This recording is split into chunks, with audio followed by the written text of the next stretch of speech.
करके यहाँ के नौजवानों का मैं स्वागत करता हूँ कि आपने इस जनपद के अंदर इतना हलचल पैदा कर दिया। माताएं बहनों के लिए मैं इतना आवाहन करता हूँ कि आज वो अपना कमर कस ले, अपने हक की लड़ाई के लिए कमर कस ले। समाज साथियों, एक लड़की खो गई जो मंच पर आकर रो रही है। आप लोगों से गुजारिश है ये लड़की को पहचान ले। ये लड़की रो रही है, जिनकी बच्ची है अगर बगल की पहचान आकर मंच से लेना। गांधी मोदी की हत्या से पहले इस देश के पूर्व प्रधानमंत्री श्रीमती इंदिरा गांधी की हत्या हुआ था। पूरा देश आवाज रह गया, लेकिन कानून ने इंदिरा गांधी के हत्यारों को फांसी से चढ़ा दिया। लेकिन जब 55 की धरती पर 2 साल बाद हत्या हुआ बंधु मोदी का, तो इनका मुकदमा आज पता नहीं चला खत्म हो गया। इनके मुकदमा का मेरा नहीं है। आज इसलिए है ये जनपद सोनभद्र के अंदर सबसे बड़ी आजादी की जयंती जब हम मनाते हैं तो निश्चित मोदी को किसी श्रद्धांजलि कभी हम दे पाएंगे। उन्होंने जिस मकसद से अपने जिस हौसला से मेरे शहादत दिया था, आज उनके सच्ची श्रद्धांजलि कभी संभव है जब हम सही माना में संत श्रोमणी रविदास के बताए हुए मार्ग पर हमें एक और जाना पड़ेगा कि हम तो हर जगह से आते हैं, हम हर जगह से आते हैं, मेला के नाम पे आते हैं, रविदास जयंती के नाम पे आते हैं, लेकिन सही माने में यहाँ जो लोग सुन कर जाते हैं, सुनने के बाद उसे भुला लगते हैं। यह है कि हमारे नौजवान शराब के आदी हो गए हैं, पढ़ने में ध्यान नहीं लगाते। हमारे माताएं बहनों, आप काम करके सुन लो, आप मंदिर में जाना बंद कर दो। नौजवान साथियों, मंदिर में जाना बंद कर दो, एक घर के कठंडे में धंधा बंद हो जाएगा। अपने बच्चों को पढ़ाओ। अगर बच्चा पढ़ेगा, रविदास के बारे में जानेगा, महापुरुषों के बारे में जानेगा। अभी आपको जानकारी उसको देना पड़ेगा, इतिहास के पन्ने में जाना पड़ेगा। हिंदुस्तान के आजादी के 74 बाद भी देश के अंदर ऐसे मंदिर है जहाँ औरतों को जाना मना है। बारे भाई तुम्हारा कानून एक किसका कानून है? हिंदुस्तान के अंदर भारतीय संविधान लागू है। संविधान सबको प्राप्त का अधिकार देता है। ऊंच नीच की भावना खत्म कर दिया है। सबको पढ़ने का अधिकार दिया है, सबको पानी पीने का अधिकार दिया है, सबको मंदिर में जाने का अधिकार दिया है। लेकिन यहाँ का कानून व्यवस्था दोहरे तरीके में चल रहा है। यहाँ की सारी व्यवस्था बड़े पूंजीपतियों के लिए है। इस देश के अंदर ऐसे ऐसे पूंजीपति पहले खड़े हुए हैं जिनको खुद पता नहीं है कि उनके नाम पर कितनी बीघा जमीन है। यहाँ ऐसे ऐसे गरीब पड़े हुए हैं जिनको जो 2 की रोटी के लिए मुस्कान पड़े हुए हैं। बच्चों की पढ़ाई नहीं हो पा रही है। यहाँ ऐसे ऐसे लोग हैं। सरकार का कहना यह है कि हम सरकार कहना यह है कि शिक्षा के नाम पर सरकार बजट दे रहा है। सरकारी स्कूल में जो खुद मास्टर पढ़ाते हैं, हमारे इस समाज के मास्टर को पढ़ाते हैं सरकारी स्कूल में, प्राइमरी स्कूल में, वो खुद अपने बच्चों का नाम सरकारी स्कूल में नहीं करते, वो किसी अंग्रेजी स्कूल भेजते हैं और प्राइमरी स्कूल से भेजते सरकारी स्कूल से बाहर भेजते हैं। इसको हमें सुधार करना पड़ेगा और जानना पड़ेगा यहाँ के स्थिति के बारे में। आप जहाँ खड़े हैं यहाँ भी आज भी संकट है। यहाँ की धरती जिस धरती पर हम आप खड़े हैं, यह नाले में विचाराधीन है। इस पर इससे हुआ है, इस पर किसी शासन प्रशासन का, किसी शासक विधायक का और किसी जनप्रतिनिधियों का कोई चिंता नहीं है। आज इसलिए महसूस होता है, आज उनको इसलिए महसूस होता है यहाँ जन सैलाब आता है, क्षेत्र से लोग आते हैं, जनता आते हैं, माताएं बहनें आती हैं। यहाँ पर तो संपर्क हो जाएगा, पता चल जाएगा कि खड़ा नेता अच्छा है, क्या है, उसको वोट देने की बात करता है। यहाँ से जाने के बाद ये भूल जाता है कि यहाँ का असल जो जितना परेशानी है, यह जो अम्बेडकर समिति है, इनको कितना मुसीबत होना पड़ता है, हम जितना पीड़ा झेलते हैं आपको पता नहीं होगा। यह ही जमीन रिश्ते में चल रहा है। और ये मुकदमा काम करने वाला कौन है? वही मनवादी विचार के लोग हैं। उनको यह पता है कि यहाँ दलितों का मंदिर है, दलितों में जन सैलाब होता है, इनके महापुरुष से याद किया जाता है। उत्तर प्रदेश के अंदर सबसे बड़ा बनारस के बाद अगर कहीं बड़ा होता है तो जनपद सोनभद्र के घराल को आधार गांव में यहाँ होता है। इसके बाद भी इसके जनता नहीं है, कोई मदद करने लेके आ नहीं है। यहाँ बहुजन समाज पार्टी सरकार आई, यहाँ समाजवादी पार्टी सरकार आई, यहाँ कांग्रेस की सरकार आई, यहाँ अच्छे अच्छे पुलिस आए, अच्छे अच्छे सीएम आए, अच्छे वक्ता आए, लेकिन मंच से जाने के बाद सभी लोग भूल गए। हमने बताया कि अपना स्वभाव बढ़ाने की बात है। मैं नहीं जान सकता इस मंच पर जितने वक्तागण बैठे हुए हैं, जितने कर्मचारी बैठे हुए हैं, मैं नहीं बता सकता कि उनके अंदर कितने भावों पर परिवर्तन हुआ है, कितना रविदास जी को मानते हैं, अपने घर में कितना फॉलो करते हैं, अपने समाज में अपने गाँव में कितना मानने के लिए बात करते हैं, ये मुझे नहीं जानकारी है।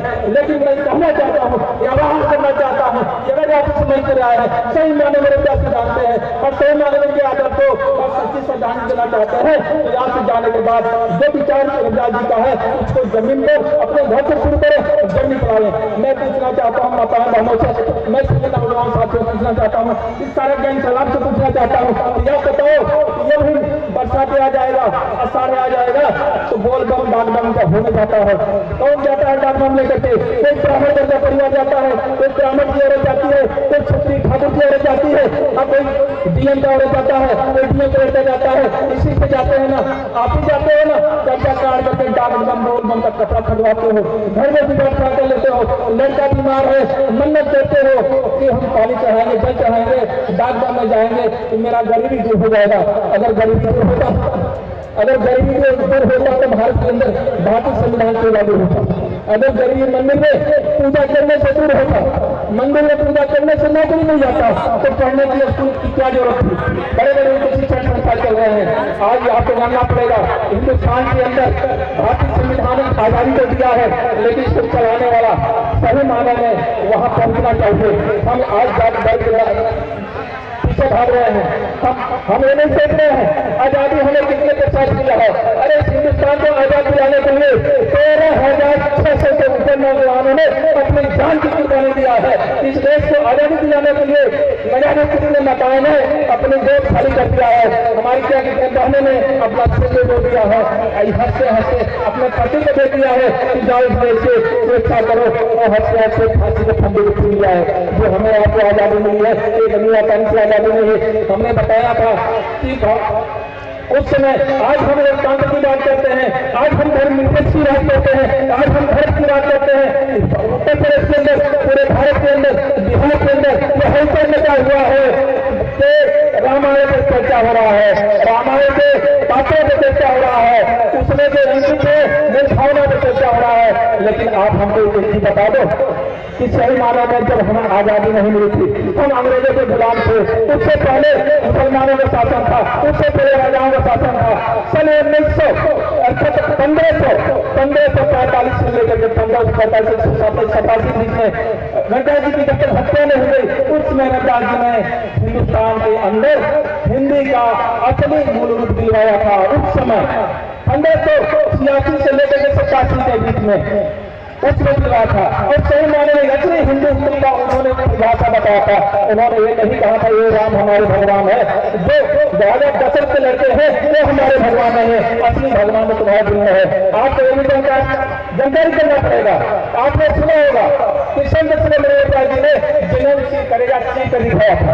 अभी हमारे वक्ता जी बता रहे थे, अच्छा लगा, अच्छी बात बताया, उनको बताना चाहिए था, साथ छूट गया। उन्होंने जनेऊ कभी नहीं दिखाया, संत रविदास जी ने अपना सीने से जनेऊ कभी नहीं दिखाया।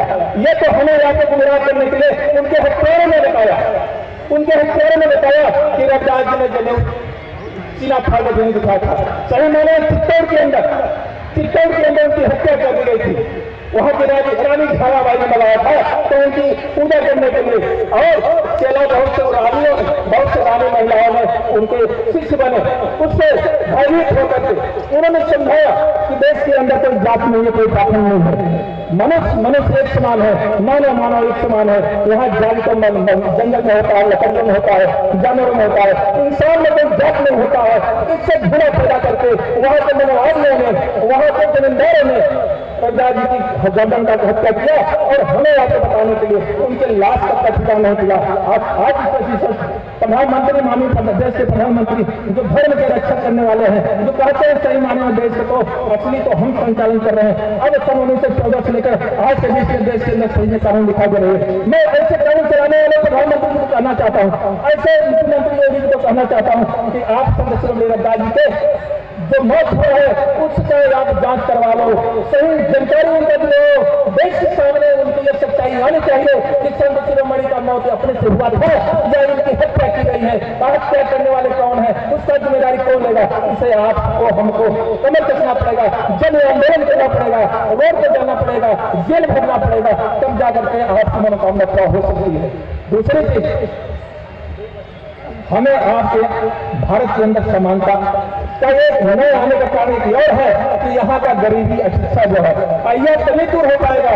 खासतौर से माताएं बहनों के लिए यह बहुत बड़ी जरूरी है कि वो घर के अंदर रहती हैं, सबसे ज्यादा से ज्यादा सबका खर्चा चलाने के लिए उनको जिम्मेदारी होता है। उनके यहाँ जब पैसा रहेगा तो 2 दिन की रोटी होती, नमक, तेल, साबुन संचालन सब करा पाएंगे। इसके लिए जमीन का बंटवारा भी बहुत जरूरी है। कार्ल मार्क्स ने कहा था कि अगर देश के अंदर साम्यवाद लाना चाहते हो, देश के अंदर समाजवाद लाना चाहते हो, तो देश के जमीन का भौतिक बंटवारा भी जरूरी है। और इसके लिए भारतीय संविधान में देश है और उसको लागू करने के लिए हमें आप नौजवानों को रोड पर आना पड़ेगा। बिना नौजवानों के देश आजाद नहीं हुआ है, बिना क्रांति में कुछ हासिल नहीं होता है। इसलिए आप हम सबको मिल करके यह काम करना पड़ेगा। इसी के साथ अपने विराम देते हुए इस कमेटी की तरफ से दादा जी भीमराव अम्बेडकर और संत शिरोमणि जयंती कमेटी की तरफ से आए हुए सभी दूर से आए हुए हैं साथियों, पदाधिकारियों, मैं सबका सारे देश से आवाहन वंदन करते हुए इनकलाब जिंदाबाद, जय।